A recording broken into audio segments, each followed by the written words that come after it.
കൊച്ചിയിലെ അഭിഭാഷക വിദ്യാർത്ഥി സംഘർഷത്തിൽ പോലീസ് കേസെടുത്തു. അഭിഭാഷകരുടെ പരാതിയിൽ മഹാരാജാസിലെ കണ്ടാലറിയാവുന്ന 19ഓളം വിദ്യാർത്ഥികൾക്ക് എതിരെയാണ് എഫ്ഐആർ എടുത്തത്. അതേസമയം ഈ ദൃശ്യങ്ങൾ കാണുന്നത് വളരെ പ്രധാനമാണ്. ഇന്നലെ നടന്ന സംഘർഷത്തിന് തുടർച്ചയായി മഹാരാജാസിലേക്ക് അഭിഭാഷകരുടെ നേതൃത്വത്തിൽ മദ്യക്കുപ്പികളും കല്ലുകളും എറിഞ്ഞു.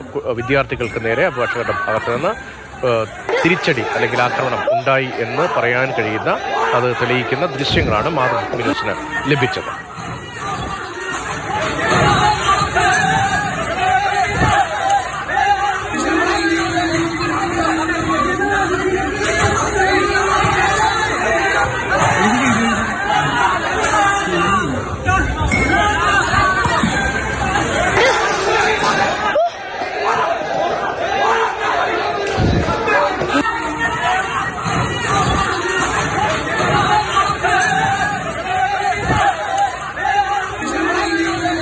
അത് അവരുടെ സംഘടനാ തരത്തിൽ അങ്ങനെ കാണിച്ചതായിരിക്കും. പക്ഷെ നമുക്ക് തീർത്തും അപഹാസ്യമായിട്ടുള്ളൊരു നടപടിയായിട്ടാണ് അത് തോന്നിയിട്ടുള്ളത്.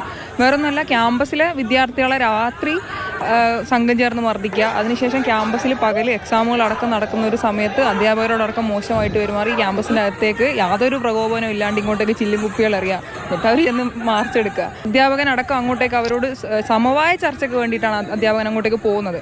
അധ്യാപകനോട് വളരെ മോശമായിട്ടാണ് അവർ പെരുമാറിയിട്ടുള്ളത്. കൂടുതൽ വിവരങ്ങളുമായി രാഗിൻ ചേരുന്നുണ്ട്. രാഗിൻ, മദ്യക്കുപ്പികളും കല്ലുകളും എറിയുന്ന ദൃശ്യങ്ങൾ ആണ് നമ്മൾ കണ്ടത്. അതേപോലെ ഈ കുട്ടികൾ പറഞ്ഞിരുന്നു അഭിഭാഷകരാണ് ഒരു പ്രകോപനവുമില്ലാതെ തങ്ങൾക്ക് നേരെ ആക്രമണം ഉണ്ടാക്കിയതെന്നുള്ളത്. ഇപ്പോൾ പക്ഷേ 19 വിദ്യാർത്ഥികൾക്കെതിരെയാണ് കേസെടുത്തിരിക്കുന്നത്. 19 വിദ്യാർത്ഥികൾക്കെതിരെ കേസെടുത്തിരിക്കുന്നത് പുലർച്ചെ അർദ്ധരാത്രി നടന്ന സംഭവവുമായി ബന്ധപ്പെട്ടാണ്. ഇപ്പോൾ നമ്മൾ കാണുന്ന ദൃശ്യങ്ങൾ എന്ന് പറയുന്നത് ഉച്ചയ്ക്ക് ശേഷം അല്പം മുമ്പ് ഉണ്ടായിട്ടുള്ള സംഘർഷമാണ്. രണ്ടും രണ്ട് ഇൻസിഡന്റ് ആണ്. അതായത് അർദ്ധരാത്രി അഭിഭാഷകരും അതോടൊപ്പം തന്നെ മഹാരാജാസ് കോളേജ് വിദ്യാർത്ഥികളും തമ്മിൽ ഏറ്റുമുട്ടിയിരുന്നു. അതിന്റെ തുടർ സംഘർഷം എന്ന നിലയ്ക്കാണ് അല്പസമയം മുമ്പ് കാര്യങ്ങൾ ഉണ്ടായത്. കോളേജുമായി ബന്ധപ്പെട്ടാണോ? ഈ അഭിഭാഷകർ രാത്രി എങ്ങനെ എത്തി?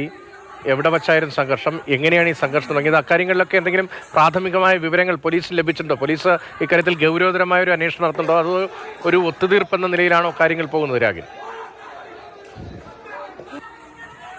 അതായത് ഒരു മതിലിന് അപ്പുറവും ഇപ്പുറവുമാണ് കോടതിയും അതോടൊപ്പം തന്നെ മഹാരാജാസ് കോളേജും. കോടതി വളപ്പിൽ ബാർ അസോസിയേഷന്റെ കുടുംബ സംഗമം നടക്കുകയായിരുന്നു. രാത്രി വൈകിയും അർദ്ധരാത്രിയും പരിപാടികൾ ഉണ്ടായിരുന്നു. ഇതോടൊപ്പം തന്നെ ഇന്ന് മഹാരാജാസ് കോളേജിൽ ഒരു ഷീ ഫെസ്റ്റിവൽ നടക്കേണ്ടതായിരുന്നു. അതിന്റെ ഭാഗമായിട്ടുള്ള അലങ്കാരവും മറ്റു കാര്യങ്ങളുമൊക്കെയായി വിദ്യാർത്ഥികളും ഒത്തുകൂടിയിരുന്നു. അതായത് അർദ്ധരാത്രി ക്യാമ്പസിൽ വിദ്യാർത്ഥികളുണ്ടായിരുന്നു, തൊട്ടപ്പുറത്ത് കോടതി വളപ്പിൽ അഭിഭാഷകരും ഉണ്ടായിരുന്നു.